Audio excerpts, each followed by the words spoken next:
আহারে আমাকে গোসল করাইয়া সাদা তিনখানা পাতলা কাপড়ের প্যাকেট বানাইয়া জানাজা পড়াইয়া খাটি উঠাইয়া চারজনে কাঁধে রওনা দিছে। আমার বিবি ঘরের খাটালের মধ্যে গড়াগড়ি খায় আর কাঁদে। আমার সন্তানগুলো আমার পেছনে পেছনে দৌড়ায় আর আব্বু আব্বু বলে চিৎকার দিয়া কাঁদে। আমার মা বাড়ির দরজায় গিয়া গাছের আড়ালে দাঁড়াইয়া আহারে আমার দিকে তাকায়া তাকায়া কাঁদে।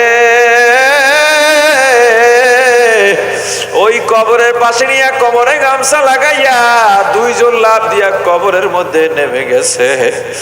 আমাকে কবরে নামাইয়া আমি মনে করছি এরা বুঝি আমার সঙ্গে থাকবে। না না, এই দুইজন লাফ দিয়া উপরে উঠে গেছে। বাঁশের চালি দিয়া কলা পাতা বিছাইয়া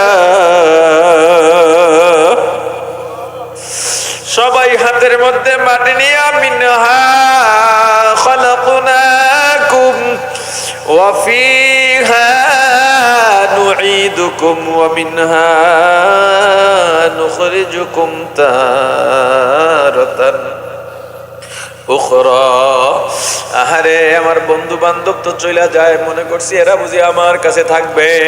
আমি তাদেরকে ডাকবো, চিৎকার দিয়া ডাকবো, আমি মনে করবো আমি স্বপ্ন দেখতেছি, অথচ তারা আমার জন্য কেউ দাঁড়ায় না।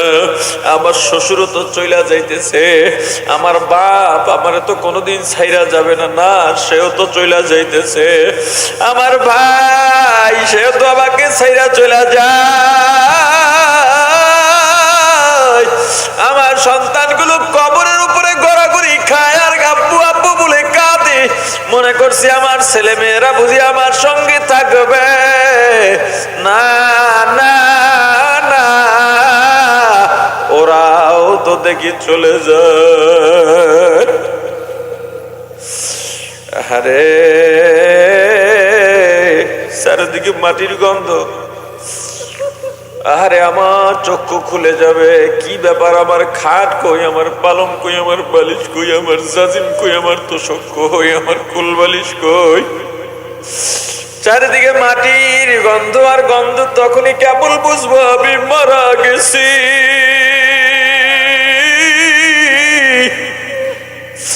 যদি বেঈমান নাফরমান হইয়া কবরে যাই, এখনই কবরের দুই দিকের মাটি এমন ভাবে মারবে, ডান পাঁজরের হাড্ডিগুলো ভেঙে বাম দিকে চলে যাবে, বাম দিকের হাড্ডিগুলো ভেঙে ডান দিকে চলে যাবে। এখনই তো ফেরেশতারা আসবে, ওরা চোখেও দেখবে না, ওরা অনুরোধ শুনবে না, কানেও শুনবে না। আহারে জাহান্নামের আগুন দাউ দাউ করে জ্বলে উঠবে যদি আল্লাহ আমাকে মাফ না করেন। আহারে এখনই তো আসবে, সাপগুলো শো শো করতে করতে আমার কবরের দিকে আসবে। আহারে উপায় না,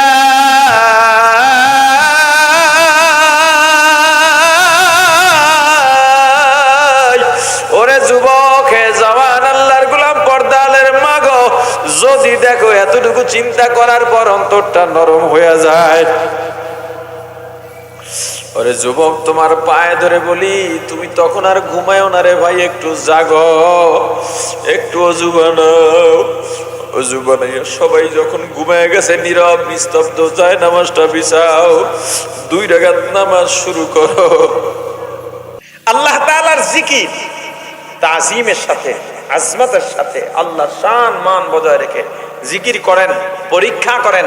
আজকে বাসায় যাবেন, তাহাজ্জুদ উঠতে পারেন না, অভ্যাস হয় নাই, এশা যদি পড়ে থাকেন তো পড়েছেন, না পড়লে এশা পড়ে বাসায় ঘুমের আগে একটু অজু করে যায় নামাজ বিছায়া 2 রাকাত নামাজ পড়বেন। এরপর শান্ত মাথায়, চিল্লাইয়া না, শরীরকে কষ্ট দিয়া না, আস্তে আস্তে তাজিমের সাথে একটু জিকির করবেন। আপনার অন্তরের জীবনের শ্রেষ্ঠ সান্ত্বনা যদি আপনি না পান, আমাকে বলবেন, আমি জীবনে আর এই জিকিরের বয়ান করব না। জিকির করে কেমনে? এটা কি হলো? এটা কি